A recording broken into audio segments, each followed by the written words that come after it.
German soldiers opened the cabinet and caught a Soviet couple. The Soviet boy hugged the girl tightly, but his eyes were blinded by the poison gas. The Germans grabbed the boy and threw him out, ready to shoot him.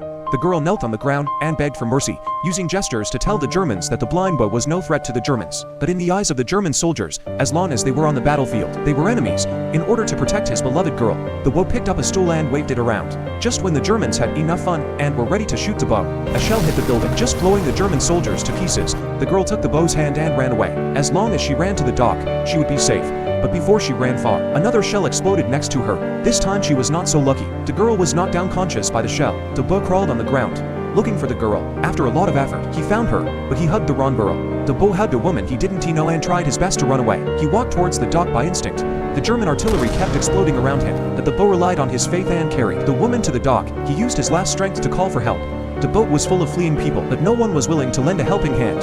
German artillery shells exploded one after another beside him. The boy was exhausted and couldn't hold on any longer. He put the girl down and knelt on the ground, quietly waiting for the death sentence. Soon the German army was chasing him from behind. The Soviet soldiers on the dock began to fight with the German army.